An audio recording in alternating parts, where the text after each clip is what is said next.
آقای دکتر فکر می‌کنید دوباره جنگ میشه؟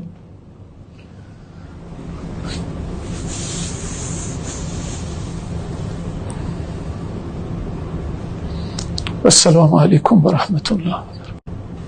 آقای دکتر فکر می‌کنید دوباره جنگ میشه؟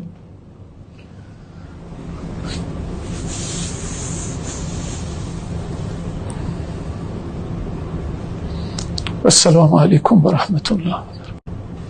آقای دکتر فکر می‌کنید دوباره جنگ میشه؟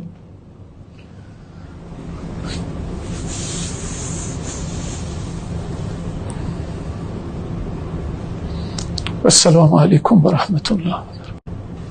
آقای دکتر فکر می‌کنید دوباره جنگ میشه؟